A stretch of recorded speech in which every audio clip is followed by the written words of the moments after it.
Hello Tomopop, Chris Pranger here, intern for Tomopop.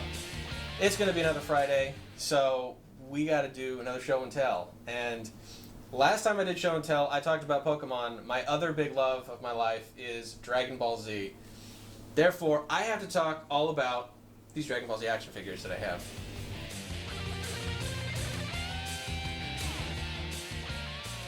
I have a lot of action figures of Dragon Ball Z. This represents probably the last line of action figures I ever really got into. And they all interacted with Ninja Turtles naturally, and that ruined the Ninja Turtle continuities because they had to all work in a Dragon Ball Z continuity. But more so than the Pokemon toys that I mentioned, how the 2-inch toys, Japan didn't know that they were going to be huge in America, so American toy companies and Japanese toy companies didn't know how to market to the US. Dragon Ball Z is another excellent example of where they had no clue the product was going to be huge. So, like, these are the first couple toys that I got in terms of Dragon Ball Z. A Super Saiyan Goku and a Piccolo. And these are pretty bad toys. And this was, like, standard for the toys we had. When Dragon Ball Z had just hit the US and it was big, these were the toys we got. Stuff that had, you know, the arms moved, the head didn't move, but the feet could pivot, which was a really big question mark. And you could pop the feet off, which was another big question mark. Why would you let the feet move? No reason to do that, but you can't move at the waist, the legs don't move, the head doesn't even swivel. But of course you can take off his shirt because it's Dragon Ball Z. You have to be able to remove their clothing. It's just a rule. But these were typically all you had on the market were these toys by Irwin that were straight Japanese imports with just slight English words on the boxes, on the covers, so that you knew, oh, this is Dragon Ball Z. These are our things. Strange thing was, Dragon Ball Z was ending by the time, in Japan, it had ended by the time it came to the US when we started from episode 1. So all the toys were actually characters from the end of the series that had never appeared yet. So they had, like, Krillin, this isn't the exact one, but they had one similar to this with the hairstyle that he shows in the very end saga. They would have action figures with him, even though he didn't look anything like this, and no one could recognize him. So it said it was Krillin, and everyone would look at it and go, this isn't really Krillin, so what the heck's going on? This was pretty common. So these were all we had until, you know, and I as a kid am thinking, when are they going to just make when are we going to get our toys? And it wasn't for a while before Irwin finally got their act together and they started a new toy line specifically because it was huge now in the US. So Irwin, I think it went through Bandai, started making these. This was in the first series. This was Nappa. And some of them would come with little details. He came with a detachable scouter, which I just take off all the time because I didn't want to lose it. But finally you have more articulation. Swivel at the hip, which is excellent, excellent.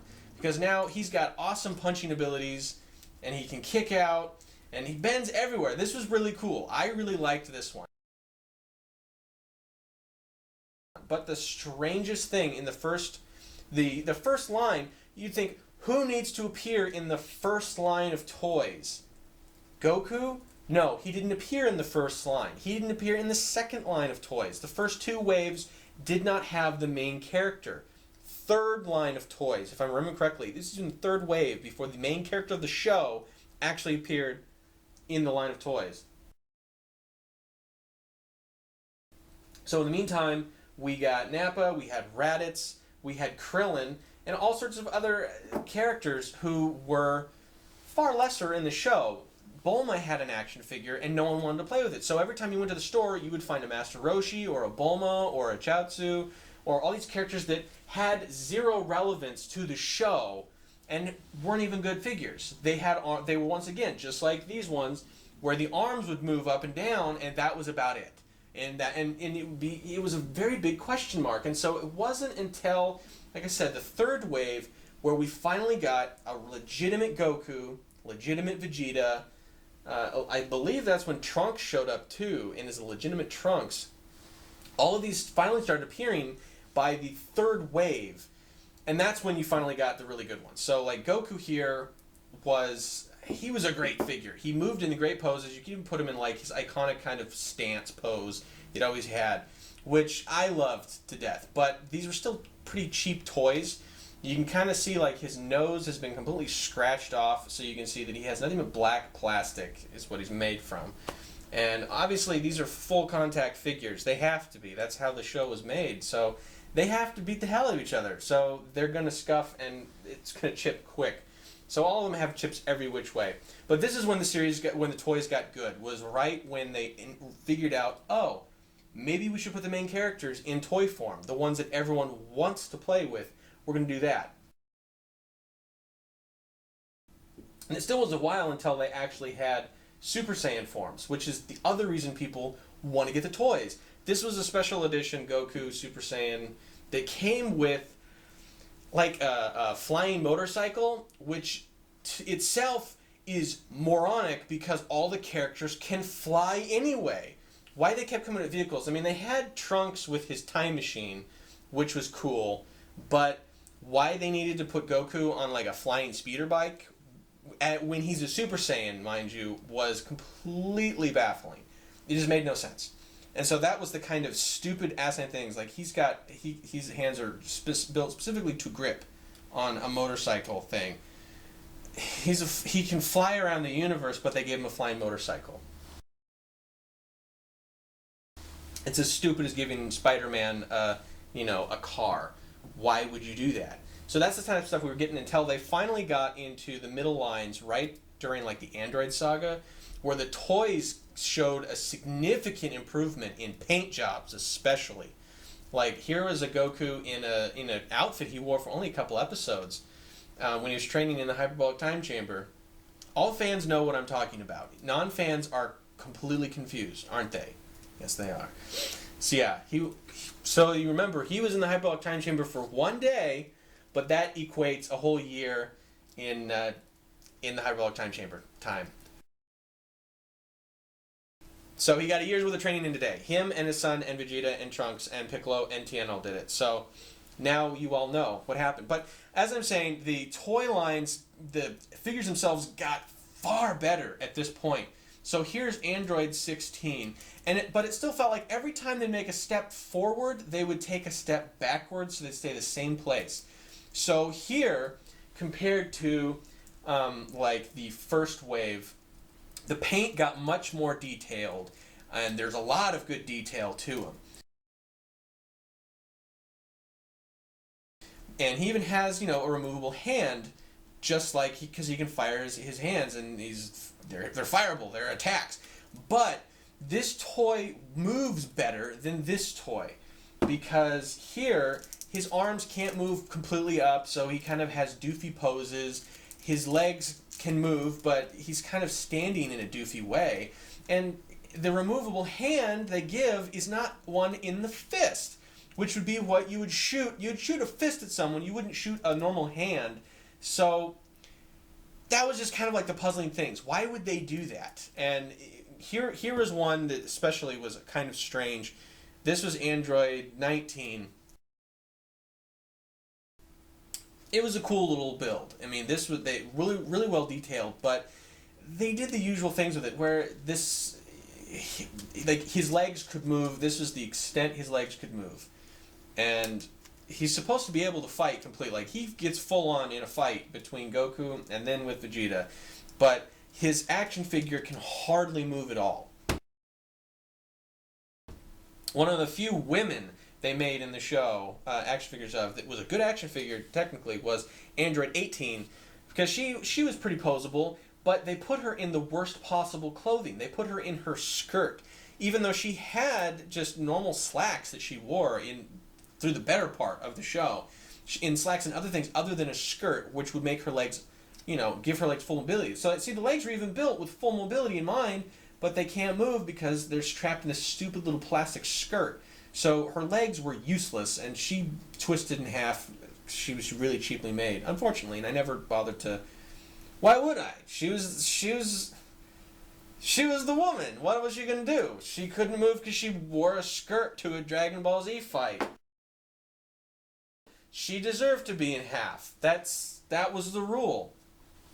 Here's Dr. Giro. He came with a pop-off top so you could see his brain, and this was still pretty good. You had good articulation, and that for me, articulation was the best part of a lot of these. Some of these had awesome articulation, and because of that, some of them were used a lot more than normal. Like, they made an action figure for a version of Majin Buu that appeared for about half an episode total. There's 291 episodes, and this guy was in less than a full episode, and he gets a full action figure. This was one of the absolute best action figures for just articulation, because he moved every which way. It was the only thing they could add more was knee joints, but that wasn't too bad because he still had full mobility because his cape didn't get in the way.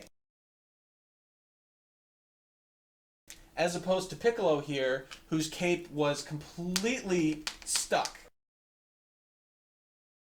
You could not move his cape out of the way. It was just completely attached. You can remove his turban, but not his cape. So his range of mobility was severely limited. This one, though, wasn't, even though you would expect kids to play with Piccolo more than the half an episode Majin Buu that showed up.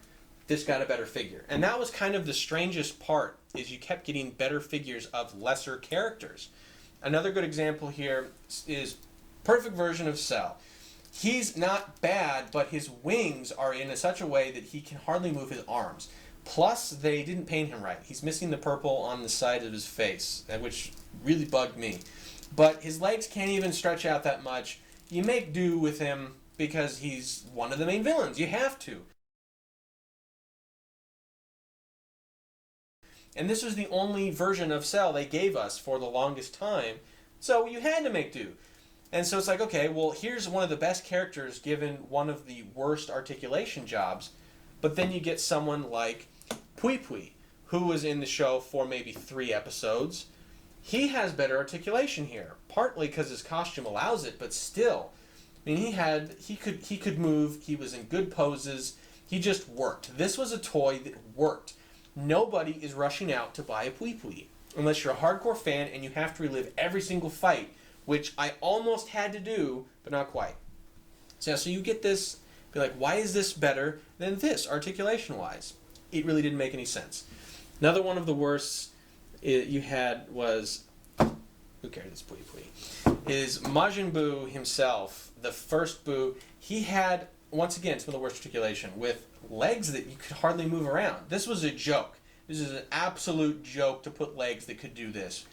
I mean, they put him in the big diaper thing, and with the hard cape, so his arms are limited mobility, and his legs just can wobble around, and which only makes him less stable on the ground. So you can't really use this guy. You have to once again pretend like he can just do everything. It's really frustrating. Like I said, they would get better and better and better. The best was probably near the end where Jakks Pacific took over. And they started making stuff like here's Vegito, which is the fusion of Goku and Vegeta using the Patora earrings, which are there, so in case you have to see. They finally added like the neck could move and the full range of motion. He got even better with the Super Saiyan version of that same figure. I mean, these were getting really cool. Even though the feet were starting to get, you could start pivoting the feet, which was really cool articulation. I mean, that was awesome. But then you got something like Super Saiyan 3 Goku, who you expect to be one of the best figures possible, and they made him one of the derpiest figures. His face is so full of derp that it's hard to look at, really. The hair, once again, makes it so his neck can't move.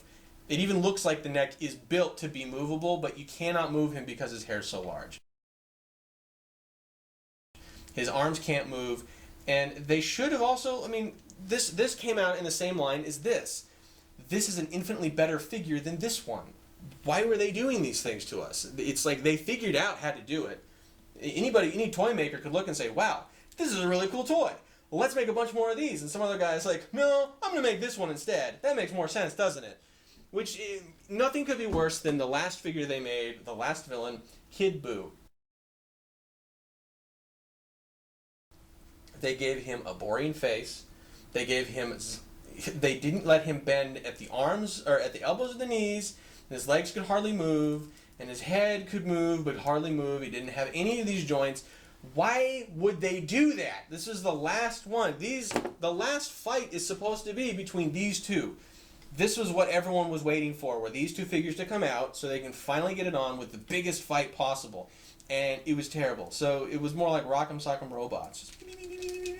When we should have had something like this against something like this. This is the type of final fight we would want, with action figures that can really move and really articulate, and just, that's what we wanted, but they wouldn't do that.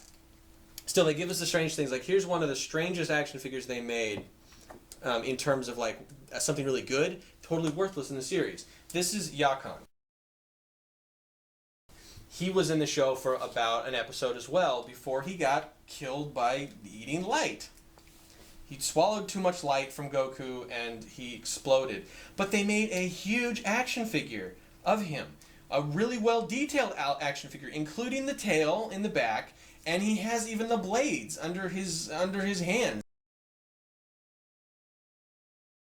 You know, he's got full everything, more or less. I mean, this is pretty cool. This thing is huge, and he's even size comparable to how big he should be, roughly.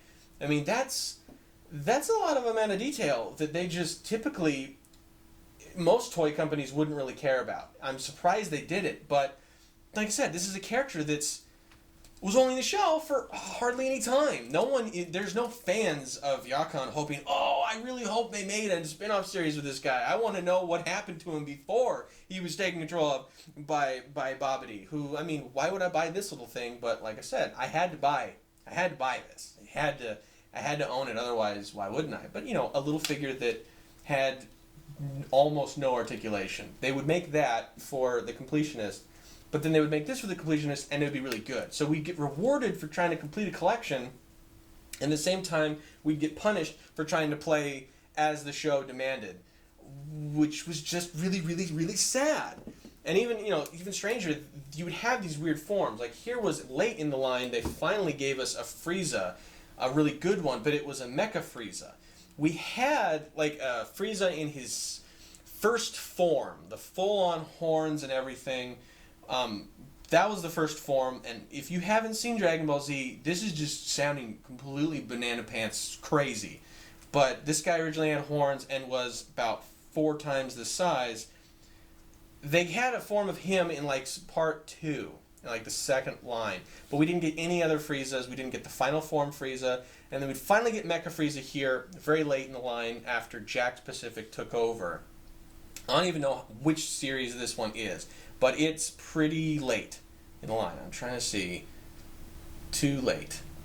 Way too late to matter. Cool, but, I mean, there's a discrepancy here. So, Trunks from, like, part 2 or 3, wave 2 or 3, against Frieza from, like, wave 16 or 17? It's about time. This was an iconic fight that everyone would want to see, but they didn't make the figures at the time. They would just slowly make strange choices. Here was another strange choice. Here is Goku in his angel form, who he is. No dead person in the show has wings. They have the halo, but they do not have wings in the show. And the only time he appears is in like the opening or the intro or the exit music, cinematic thing they show. And so, but they made an action figure for this strange version of him with wings, which, once again, stopped some mobility, but were cool. I had to get this because I thought, oh, he actually looks kind of cool. He looks like an angel. This one's purely for a fan who just has too much money and is willing to part with it. And that's why they really should have been a little more ready to just give us all of the stupid versions. I mean, this is just built for Toy Company. I bought these two. This is the exact same toy. Every little bit is exact, except this is the Super Saiyan version, and this is the non-Super Saiyan version. They color swapped the hair. That's all they did. Every other little bit is exactly identical. And this really is how they should have done everything, honestly. because we would have paid out the nose for this. That's the type of fan base. Idiots. We would buy these because we're idiots, but they wouldn't give us the options we wanted. They'd give us options like this. This was Gohan in a Super Saiyan form.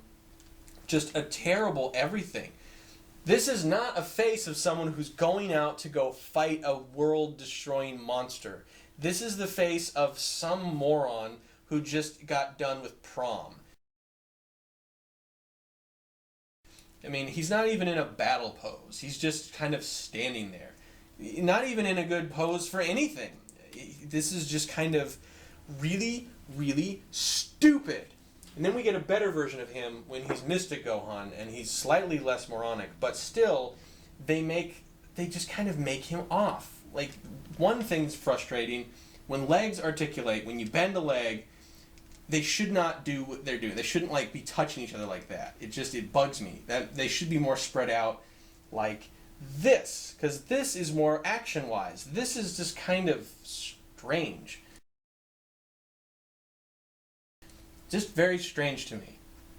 So yeah, we would get all these things. Eventually, we'd get the different Boos, but then they would get weird again. Here's Super Boo after he's absorbed Gohan, and he's got his arms articulate pretty well, but his head can hardly move because he's got the weird tentacle, and his legs can hardly move even though they should be able to. This was a terrible figure. You have the normal Super Boo after he absorbed himself.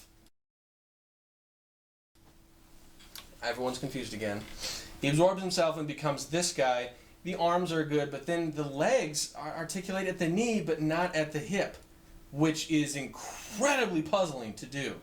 Because this is another one that had a ton of fights, and you'd expect people to really want to use him for fights, but no, he couldn't do that. And his arms couldn't really even bend that well. I mean, he moves, he has arm joints, but they don't really work. So, yeah. That's what we'd get. It wouldn't be until much later where we'd get full, really, really good action figures way past the point that anyone gave a crap. Because Dragon Ball Z was over. It was done. Here is Gogeta,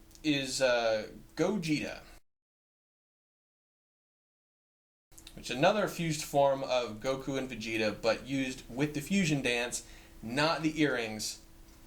It makes sense if you watch the show. But yeah, this one had articulation everywhere, almost too much articulation, and there was a whole line of these that had like a Super Saiyan 3 Goku, had Vegeta, had normal Goku. But, you know, it's almost like too little too late. Why are they making these so far past the point? This should have been the type of stuff we're getting right around the middle of the show's lifespan. This should have shown up right around here, where it's everyone is watching the show, everyone is buying the toys. That's when this articulation should have been this articulation at that point of the show. We didn't get that. We got it after the end. It was the credits are roll and everyone's done and no one cares anymore, and that's when they gave us the toys that we really, really wanted from the beginning is what we got. And they even tried to give us some Dragon Ball GT toys. These were stupid. Mostly because they decided to change the scale for the toys. So here is the standard scale Goku. Here's Super Saiyan 4 scale. Somehow they decided to make him like 4 heads taller in just this ugly, ugly pose. And it was just really strange. I mean, not that anyone really liked GT anyway, but at the very least we were hoping that maybe they would continue the toys. They were figuring out how to make better toys. As I keep looking, this was the peak in the line with a Super Saiyan Vegito. That was the peak. This was a great toy. Every little bit of him moved just how you wanted. You could pose him. And, you know, yes, strongest figure, super cool. This is not what we want. Like I said, step forward, step backwards. Constantly in everything they did. So today, you can probably find a lot of these toys if you're just looking for the standard ones at garage sales and at comic shops and all random places. You can find them pretty cheap, just out of the box, because who really cares about like Hercule here? Which, once again, he's can't move his legs because his outfit got in the way. But you can get them really cheap now, probably under $10. If you find them at a garage sale, they're going to be really, really cheap. However, if you want these legit, like in the boxes, you're going to be paying more than $50, $70, $80, depending on which one you're looking for.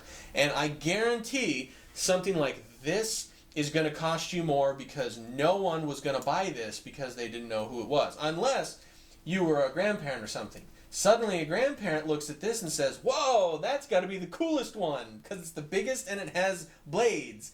And they would get it. But then your parent would look and say, why do you want this guy? He looks exactly like this guy. And you try to convince him, no, Dad, no. See, this one is the Super Saiyan version. And he's got the gold hair, see? And he's also posed differently. And your parents would laugh at you, and they would just tell you, no, you don't get these things. Luckily for me, I was spending my own money on these. I think that means it's lucky for me. So that is Dragon Ball Z's lifespan in a nutshell. Now they have new toys consistently. Most of them are now imports from Japan because Japan still just makes whatever the hell they want to.